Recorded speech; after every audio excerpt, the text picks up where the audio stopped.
Hi everyone, welcome back to my channel. This is Savvy Money Girl Jennifer here, and today I'm going to be talking about choosing an investment as a beginner investor. So you decided to start investing, you're a beginner investor, congratulations and welcome to the club of investors. Now the question for you is, what do you invest in? How do you choose investment? Now, you guys know I'll always go through like the nitty gritty and the important aspect of investing. Firstly, you have to know your why. Why do you want to invest? What are you looking to achieve? This will now help you to create an adequate and appropriate investment plan tailored to suit you as an investor.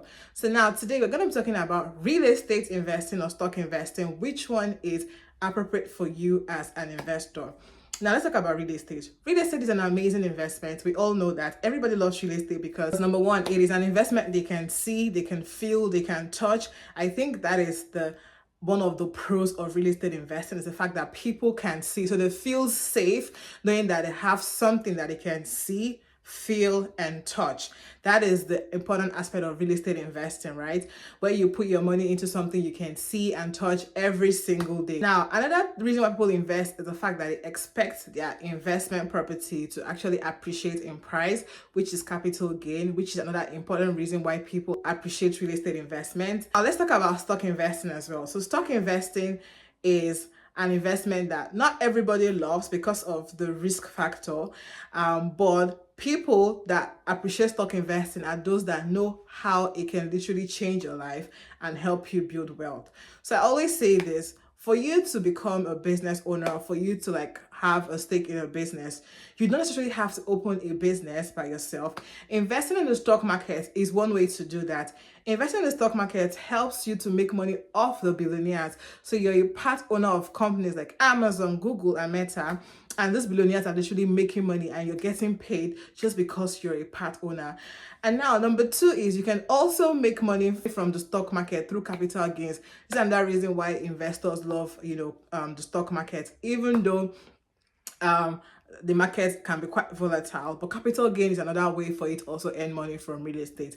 Number three is also dividend income. So this is passive income that is earned when you are invested in the stock market. Now you can also earn rental income from the real estate investments you have as well. But now let's weigh the both of them and see the pros and cons. So for one, real estate is not a liquid investment compared to the stock market. So with real estate investing, you spend all this money, you buy this property, you have to, take control of management fees. You have to always fix a plumbing pipe that has spoiled. You have to always renovate and manage your property.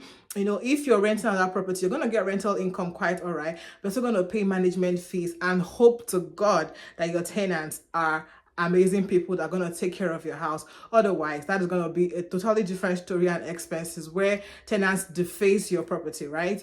So real estate is good because of the rental income. Now, because it is illiquid, you're tying down that capital unless you know how to release equity. Now, when it comes to investing, there's something called unrealized profit and unrealized loss. So in real estate, when your property appreciates through capital gain, let's say from £200,000, £500,000, that money is just paper profit. For you to actually say you've made an actual profit is if you're able to release equity, maybe through refinancing, or if you're actually able to sell that property for £500,000, then that £300,000 in your account will probably be your profit. But oftentimes, people do not find it easier to sell a property that has appreciated in price. So it's not as easy as it sounds. Now, in the stock market, you can invest in real estate investment trust called REIT. So which means you can invest in real estate companies and the stock market and make a decent profit from real estate companies. So in the stock market, when you invest in REITs, you make money in two ways: dividend income and capital gains. So REITs are mandated by law to pay out at least 90% of their profits to shareholders as dividend. So you can make a decent amount of income by investing in REIT on the stock market. Nowadays, it is very hard for people, especially people that are single and millennials and Gen Z, to be able to afford the property because the down payment required is so high and the mortgage fees are high.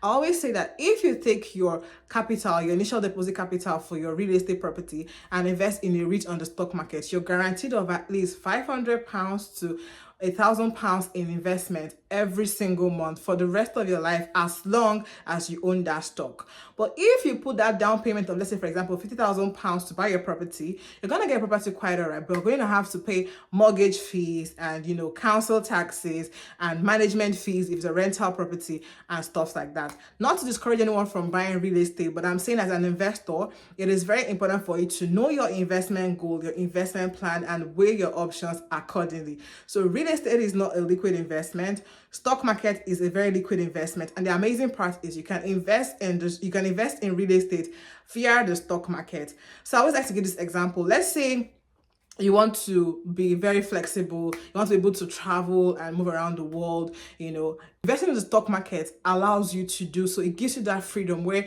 you can always sell your investment regardless of wherever you are in the world at any time. The market nowadays we have 24 hours trading in the stock market where you can always cash out on your investment and pull out your cash as profit.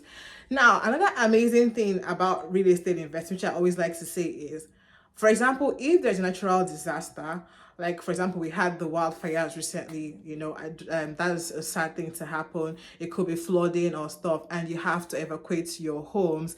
You know, what else do you have to fall back to? We've seen people that have literally, you know, invested in their property. That's all they know. That's all they have. They do not have any other income generating assets, and it becomes very devastating when this kind of natural disasters happen and you lose your property. This is the pros and cons of real estate investing, and this is the pros and cons of stock investing. Now, in the stock market, on the other hand, I know everyone is skeptical because of losses and all, but remember I said earlier that there is something called an unrealized profit and loss, and that applies to the stock market as well.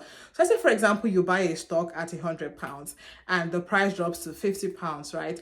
That is an unrealized loss. The loss is not final because remember, economic cycles happen. Interest rate goes up, it comes down. You know, inflation, deflation is like an unending cycle that happens every year in the global financial market. So your £50 that has dropped also has the capacity of going back up to the £100 and even exceeding the £100 up all the way up to £500. So stock investing is one fast way for your money to go from 0 to 100 real quick, like very fast. So your loss only becomes a loss and becomes final when you panic and sell your stock. Likewise, in capital gains, when you buy a stock for £100 and the price increases to £150, £200, £300, that is a profit, but it's an unrealized profit. Unless you're able to cash out the profit, then it becomes a final profit, unless you're investing in an investment that compounds. For example, if you invest in a stock at £100 and the price drops to £50, you're still going to get paid dividend anyways. If it's a dividend paying stock, it's a dividend income stock, so there is no reason for you to panic. But now the amazing thing about investing is for you to be able to choose which one appeals to you, which one is suitable for you, you have to weigh your options and have a tailored investment plan and goal to suit you. For example, I myself did not start investing in real estate until recently. I did not start investing in the stock market until a couple of years ago, 4 years ago rather. Always invested in Euro bonds, private equity, treasury bills, you know, mutual funds, money market funds, commodities. Investing in the stock market was something I started gradually and built up according to my risk profile and according to my income. As my income increased, I had more money to take risk in the stock market with. And guess what? I've still been able to build a $250,000 net worth even without stock investing. So now I know that with stock investing, my money has the opportunity to compound faster and grow 3 times faster than the regular investment. So when you want to invest in the stock market and you're considering investing between stocks and real estate, it is very important for you to weigh the options, know these things, and create and invest according to your investment plan and your investment goal.